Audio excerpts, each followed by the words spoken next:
ಪಾರ್ಥ ಅಂತ ಅವ್ರ ಹೆಸರು ಅನ್ಕೊಂಡಿದ್ನಲ್ಲ, ಪಾರ್ಥ ಹೆಸರು ಅವ್ರದಲ್ಲ ನೋಡಿ. ಆ ಓರಿದು ಪಾರ್ಥ ಅಂತ ನೋಡಿ, ಇಲ್ಲೇ ಇದೆ ಆ ಓರಿ, ಇಲ್ಲೇ ಇದೆ, ಇದೇ ಪಾರ್ಥ. ನಾನು ಇಷ್ಟು ದಿನ ತಪ್ಪಾಗಿ ತಿಳ್ಕೊಂಬಿಟ್ಟಿದೆ. ಇದೇ ಪಾರ್ಥ ನೋಡಿ, ಇಲ್ಲೇ ಇದೆ. ಅವ್ರಿಗೆ ತುಂಬಾ ಹೆಸರು ತಂದ್ಕೊಟ್ಟಿರೋ ಓರಿ ಇದೆ.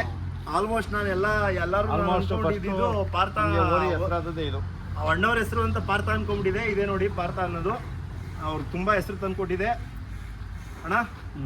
ಇದು ಎಷ್ಟು ವರ್ಷ ಆಯ್ತು ತಗೊಂಬಂದು? ಅಣ್ಣ ಇದು ತಂದು 2.5 ವರ್ಷ ಆಯ್ತು. 2 ವರ್ಷದ ಮೇಲೆ 3-4 ತಿಂಗಳು ಆಯ್ತು. 2 ವರ್ಷದ ಮೇಲೆ 3-4 ತಿಂಗಳು. ಏನಾಗಿದೆ ಏಜ್ ಇವಾಗ? ಇದಕ್ಕೆ ಏಜ್ 4 ವರ್ಷ ಆಗೈತೆ. ಈಗ 4 ವರ್ಷ ಆಗಿದೆ. 6 ಎಷ್ಟು ಹಸುಗಳು ಬಿಟ್ಟಿದ್ದೀರಣ್ಣ?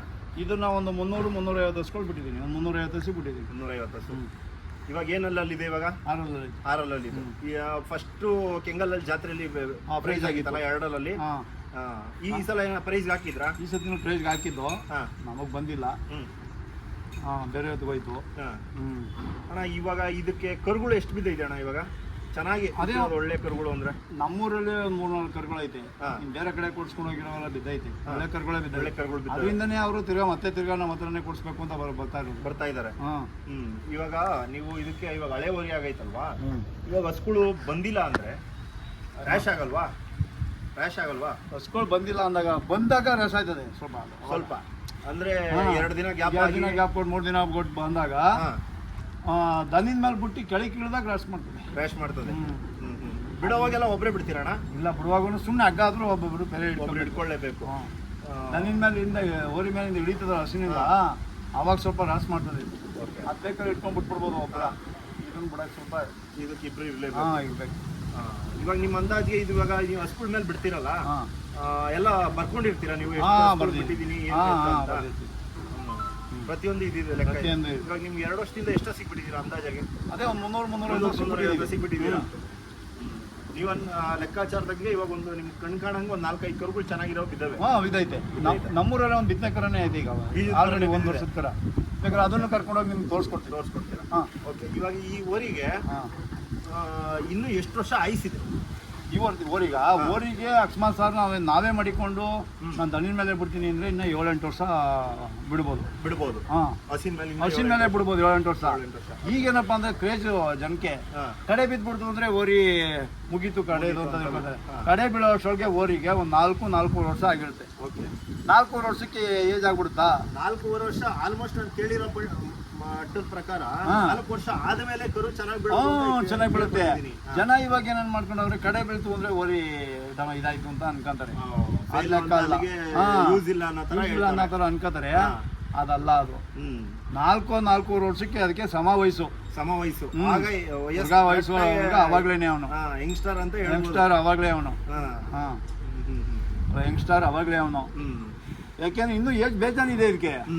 4 ವರ್ಷಕ್ಕೆ ಅದು ಕಡೆ ಕೆಡಬಿಡುತ್ತೆ. ಈಗ 6 ಒಂದ್ಸತಿ ಅಲ್ಲಿ ಬಿದ್ಮೇಲೆ 6 ತಿಂಗಳಿಗೆ ಒಂದ್ಸತಿ ಅಲ್ಲಿ ಕೆಡಗುತ್ತೆ. 2.5 ವರ್ಷಕ್ಕೆ ಅಲ್ಲಿ ಕೆಡಗಿದ್ರೆ 4 ವರ್ಷಕ್ಕೆ ಅದು ಕಡೆ ಆಗೋಯ್ತದೆ. 4 ವರ್ಷಕ್ಕೆ ಏಜ್ ಆಗ್ಬಿಡಲ್ಲ. ಹಸುಗೆ ಕರೆಕ್ಟಾಗಿ ಆದ್ರೆ 18 ವರ್ಷ 20 ವರ್ಷ ಆಯ್ಸಿರುತ್ತೆ ಅದಕ್ಕೆ. 18-20 ವರ್ಷ ಇರುತ್ತೆ. ಇವಾಗ ನೀವು ಕರು ತಂದ್ರಲ್ಲ, ಏನ್ ಬೆಲೆ ಕೊಡ್ತದೆ? ನಾನು ಬರೀ 95,000 ಕೊಟ್ಟಿದ್ದೆ ಅವಾಗ 95,000 ಕೊಟ್ಟಿದ್ರು. ಇವತ್ತಿಗೆ ನೀವು ಸೇಲ್ ಮಾಡೋದು? ಇವತ್ತಿಗೆ ಸೇಲ್ ಮಾಡೋದು ನಾನು 3 ಲಕ್ಷ ಹೇಳ್ತಾ ಇದ್ದೀನಿ. ವ್ಯಾಪಾರ 3 ಲಕ್ಷ ಹೇಳ್ತೀರಾ? ಕುತ್ಕೊಂಡು ಬಂದ್ರೆ ವ್ಯಾಪಾರದಲ್ಲಿ ಹೆಚ್ಚು ಕಮ್ಮಿ ಕೊಟ್ಟು ಬಿಡ್ತೀರಾ? ಯಾರಾದ್ರೂ ರೈತರು ಬಂದ್ರೆ? ಅಂದ್ರೆ ದನಿನ ಮೇಲೆ ಭಾರಿ ಚೆನ್ನಾಗೈತೆ. ತುಂಬಾ ಚೆನ್ನಾಗಿದೆ. ಇದ್ರ ಹೆಸರು ನೀವು ತಂದಾಗೆ ಪಾರ್ಥ ಅಂತ ಇಟ್ರ? ನಾನು ಇಟ್ಟದ್ದು ಪಾರ್ಥ ಅಂತ ಇಟ್ರ. ಇನ್ನೊಂದು ತಗೊಂಡ್ಬಂದಕ್ಕೆ ಸಾರಥಿ ಅಂತ ಇಟ್ಟಿದ್ರ. ಅದು ಕೊಟ್ಬಿಟ್ನಲ್ಲ, ಅದಕ್ಕೂ ಸಾರಥಿ ಅಂತ ಇಡಬಾರ್ದು ಅಂದ್ಬಿಟ್ಟು ಕೃಷ್ಣ ಅಂತ ಇಟ್ಟಿದ್ದೀನಿ. ಓಕೆ, 2 ಸೇಮ್ ಮೀನಿಂಗ್ ಬರುತ್ತೆ. ಕೃಷ್ಣ ಅರ್ಜುನ ಅಂತ ಸೇಮ್ ಒಂದೇ ಇದು ಬರುತ್ತೆ. ಇದು ಕೃಷ್ಣ ಅರ್ಜುನ ಅಂತ ಬರುತ್ತಲ್ಲ, ಅದಕ್ಕೆ ಇಟ್ಟಿದ್ದೀನಿ.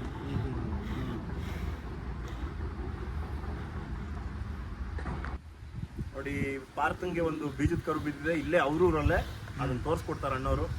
ಅವ್ರು ಹೋಗಿ ನೋಡ್ಕೊಂಡ್ಬಿಡ್ತೀವಿ ಹಂಗೇನೆ ಪಾರ್ಥನ್ ಮಗನ್ನ ನೋಡ್ಕೊಟ್ಬಿಟ್ಟು ಅದು ಹೆಂಗೆ ಕರು ಬಿದ್ದಿದೆ ಅನ್ನೋ ತೋರಿಸ್ಕೊಡ್ತಾರೆ.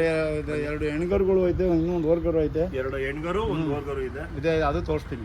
3 ತೋರಿಸ್ಕೊಡ್ತಾರೆ. ಅದನ್ನ ಹಂಗೆ ನೋಡ್ಕೊಂಡ್ಬಿಡೋಣ. ಅಣ್ಣ ಹಂಗೆ ನಿಮ್ದು ಊರ ಅಡ್ರೆಸ್ ಇನ್ನೊಂದ್ಸಲ ಹೇಳ್ಬಿಡಿ ಅಣ್ಣ. ಮಾದಾಪುರ, ಕಸ್ಬಾ ಹೋಬಳಿ, ರಾಮನಗರ ತಾಲೂಕು. ರಾಮನಗರದಿಂದ ಹೈವೇನಲ್ಲೇ ಇರೋದು ನಾವು. ಇಲ್ಲಿ ಎಕ್ಸಿಟ್ ಐತಲ್ಲ, ರಾಮನಗರ ಎಕ್ಸಿಟ್, ಆ ಎಕ್ಸಿಟ್ ಪಕ್ಕನೇ ನಮ್ಮ ಮನೆ ಪಕ್ಕದಲ್ಲೇ. ಈಗ ದೂರದಿಂದ ಸಣ್ಣ ಮುಗ್ದರ ಕೊಟ್ಬಿಟ್ರು ಸರ್. ತಗೊಂಡೈತದೆ ಇವಾಗಲೇ ಹೇಳ್ತಲ್ವಾ ತಗೊಂಡೈತದೆ ಇನ್ನ ಬರ್ರಿ ಏನು ಮಾಡೋದು ಹೋಗಿ ಪಾಪ ಹೋಗಿ ಹಿಡ್ಕೊಂಡು ನೋಡಿ ಒಂದೇ ಒಂದು ಅರ್ಧ ಅಂಗಳ ಇಲ್ಲ ಇದು ಗೋಮಾಳೆ ಇದು ಗೋಮಾಳೆ ಗೋಮಾಳೆ ನಿಮ್ಮ ಓರಿ ಪಾರ್ಥನ್ ಹುಟ್ಟಿರೋ ನಾನು ಪಾರ್ಥನ್ಗೆ ಹುಟ್ಟಿರೋ ಕರ ಇದು ಫಸ್ಟ್ನೇ ಇದೇ ಫಸ್ಟ್ನೇ ಕರ ಇದೇ ಫಸ್ಟ್ ಕ್ರಾಸಿಂಗು ಇದೇ ಫಸ್ಟ್ ಕರು ಬಿತ್ತನೆ ಕರ ಹುಟ್ಟೈತೆ ಏನಪ್ಪ ನಿಮ್ ಖುಷಿ ಆಯ್ತಾ ಖುಷಿ ಆಯ್ತು ಅಣ್ಣ ಇಂತೆಕರ ಹುಟ್ಟದಲ್ಲ ಅಂತ ನಮ್ಗೊಂದು ಖುಷಿ ಅಣ್ಣ. ಖುಷಿ ಆಯ್ತಾ ಹಸು ಹಸು ಯಾರಾದ್ರು ಕೇಳೋರಿಲ್ಲಪ್ಪ ಯಾರ್ ಕೇಳೋರೆ ಅಣ್ಣ, ಗೊತ್ತಾಗ್ಲಿಲ್ಲ. ಕೊಡ್ಲಿಲ್ಲ ನಾವಿನ್ನ. ಏನ್ ಬೆಲೆವರೆಗೂ ಕೇಳೋರೆ ಈ ಬೆಲೆ ಕೇಳಿ ನಾವ್ ವ್ಯಾಪಾರನೇ ಹೇಳಿಲ್ಲ. ವ್ಯಾಪಾರನೇ ಹೇಳಿಲ್ಲ.